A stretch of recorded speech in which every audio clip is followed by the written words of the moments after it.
prior to the break, we were talking about filing lawsuits, and I just posted on our website today, again, go to stopthecrime.net, go to the quick links, and then click on Hot Radio Show Topics, and you will find a lawsuit that was filed by Richard Kane versus the United States government and the Department of Defense and other government agencies and medical facilities about the human research violations and the unimaginable torture that Mr. Kane and his children have endured.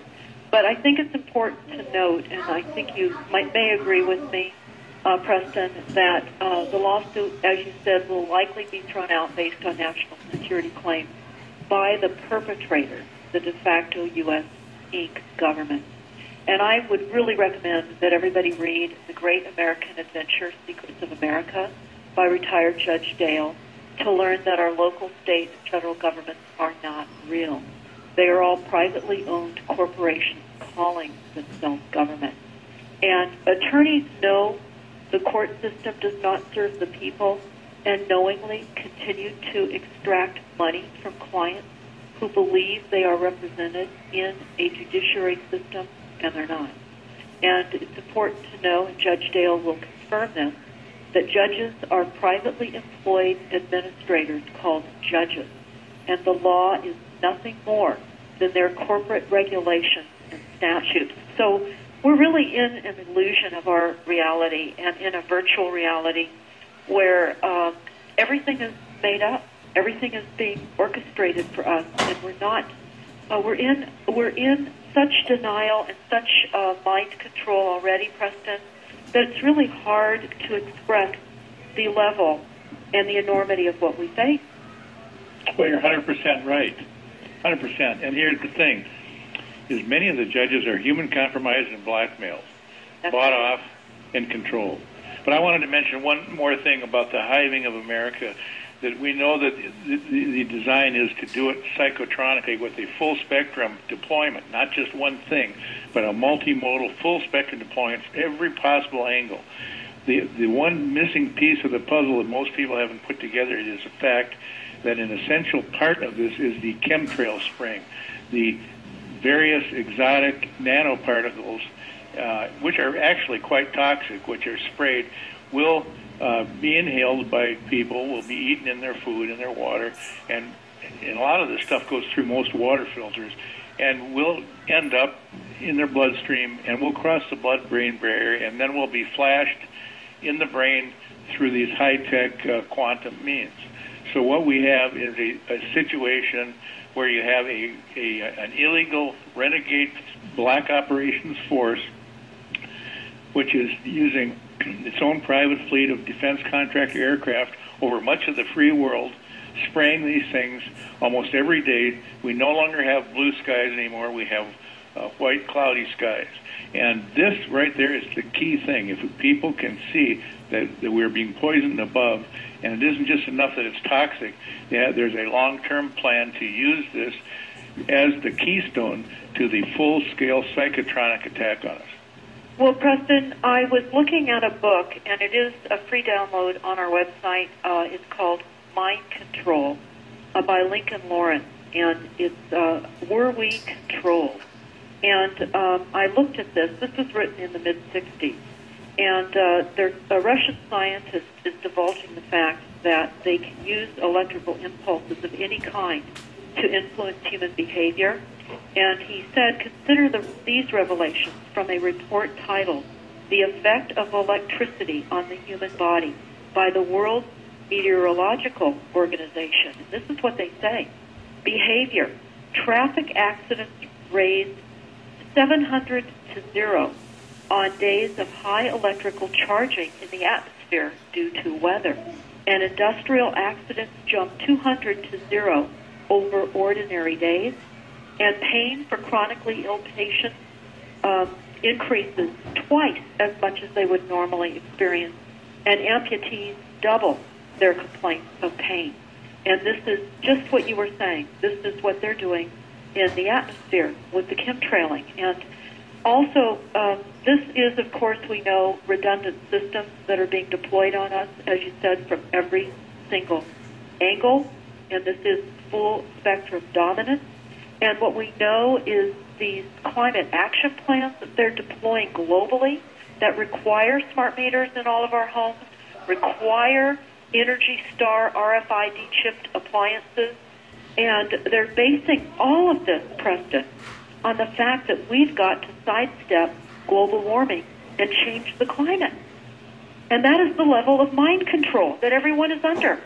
People are honestly believing, and our cities are right now already adopting these policies that are based on scientific fraud. You've got that 100% right, and it's a huge lie, too. And Agenda 21 is all based on this lie, and most these cities and counties that have signed on to Agenda 21, they have no clue. They just know that if they sign on the dotted line, they get all kinds of lavish government aid packages, free trips, to Washington and all these things. They have no clue that they've signed on to the destruction of all suburban areas, and the only thing will be left and allowed under Agenda 21 is 10% of the population alive in cities with no private cars and maybe a bicycle if you're lucky. Well, that's absolutely true. And for everyone that's listening, there's another document that I think is very important for you to look at, and it's entitled The Avery, and it talks about the key players of the 1980s and 90s and how artificial telepathy research occurred then. And the Avery is a group of key scientists, military men, and intelligence agents who share an intense interest in telepathy, mind control, and the creation of psychotronic weapons. Now, I know that what we're talking about is really over the top for many people to understand, Preston, and people wonder what on earth can they do about it. I mean, people have children and grandchildren, and we're heading into a world that is not at all what people have been led to believe, that still remain in the illusion. And I think the longer that we remain in this illusion, we are in exceedingly increased danger, and the system is becoming much more predatory and far more hazardous. And again, it is full spectrum dominance, as you were saying. Well, you're right on that. And the interesting thing is, these people have not won. And actually, a lot of them at the very top of the pyramid are afraid, because there is a constant battle between we the people and these tyrants, a handful of tyrants. And, they still remember the French Revolution, what happened.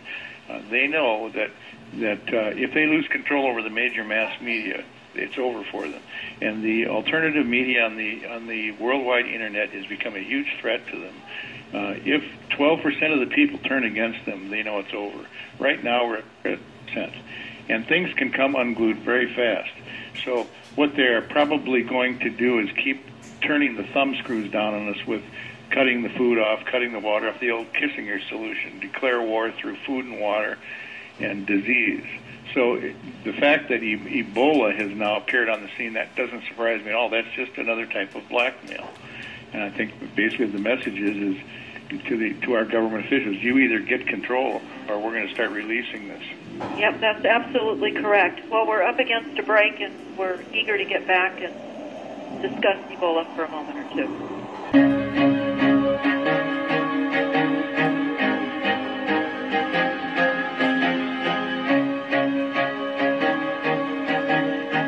Prior to the break, we mentioned the Ebola, and Preston, we have had on the homepage of StopTheCrime.net for quite some time now a document which we call the NASA War Plan.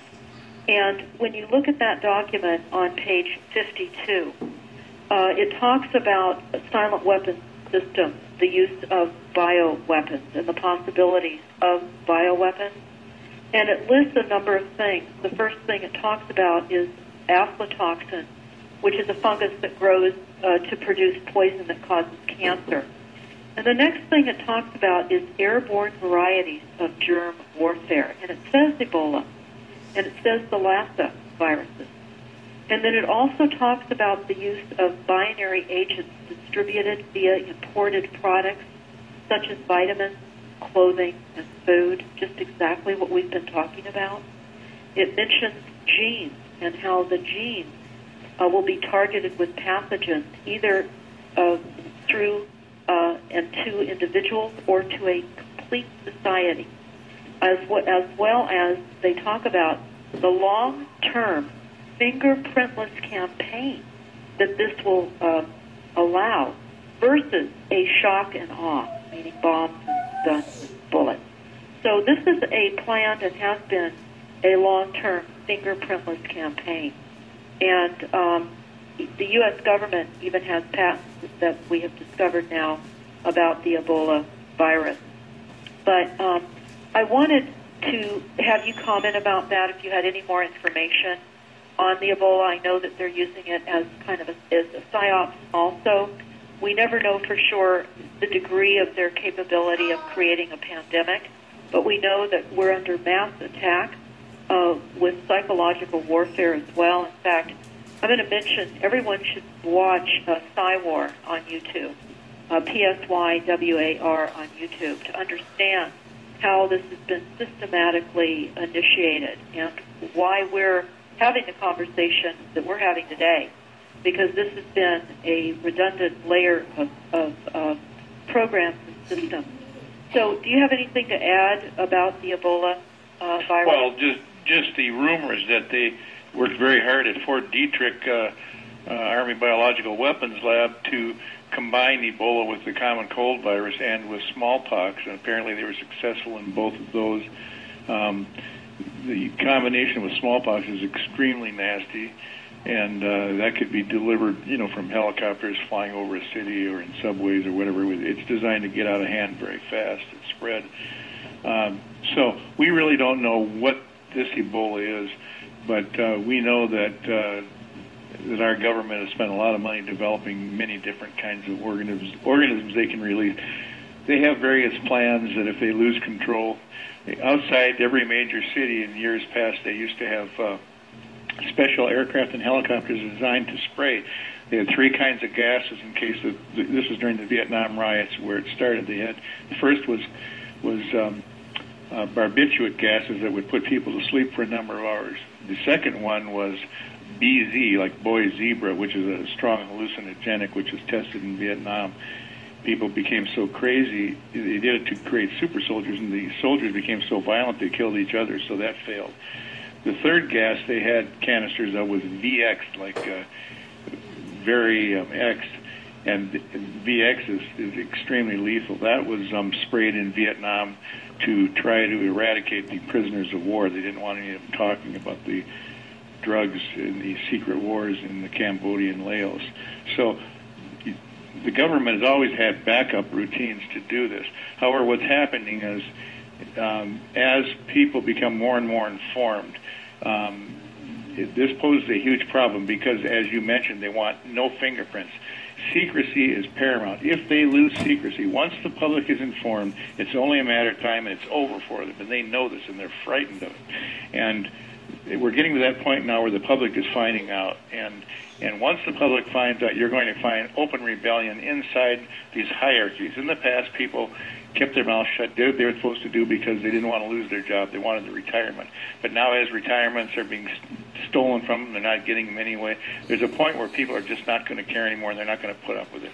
So all these big police organizations like Homeland Security and the fusion centers, they're like leaky sieves now. They can't keep anything secret anymore. Everything is leaking out. There is no more secrecy, and people have no respect for them. Very few people working there have any respect. This is dangerous long-term to their success, to their mission, because the point is coming when they will collapse. And so that's why they're moving very quickly. They know there's a race on, and this time, right now during the next year or two is extremely dangerous for the Americans. So we better stand up together as a group, and if people believe in God, they better pray every day, and they better stay close to their families, get to know their neighbors, set up neighborhood watches, and they better be ready for anything.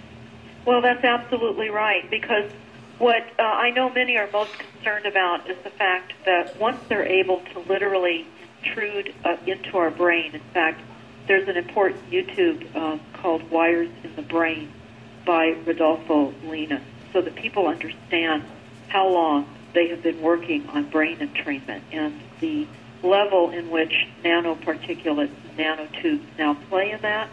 But they're shaping our attitudes, and they're creating compulsions that normal people would never have. And they are increasing violence in the streets, as we have discussed. And in the NASA war document, Preston, on page 43, speaking about aerosols, it talks about the use of a micron-sized mechanized dust, which is distributed as an aerosol, and when inhaled into the lungs, it bores into our lung tissue and executes various pathological missions. And they say this is a completely new class of weaponry, and it is legal. So when you hear this doublespeak, this type of atrocity being legal, I think the first realization that many people need to really evaluate is do we have a representative government? Because when we're being sprayed every day by chemtrails, we're finding greater deployment of cell towers. In fact, everyone needs to go to antennasearch.com and type in your address and find out how many cell towers and antennas are nearest you. These are weapons and Wi-Fi hotspots, and now Wi-Fi in schools for our children. You're exactly right, Preston. They are now taking over our children in the schools, and by and large, they have taken over much of the population. But I think deep down, people realize just intuitively that something's really wrong. We just have to keep getting this kind of information out. Well, it's not over yet, and there is something that's infinite about the human spirit. And as you know, the Revolutionary War, only 3% fought, and were able to stop the British, and the British never forgave us for it. And they're behind a lot of these because they not only do they have a phony government installed in the United States of America now. When they passed the Phony Federal Reserve Act, that was the start of a phony bought government. But they also have phony money too. So everything is a fraud, and people are starting to catch on.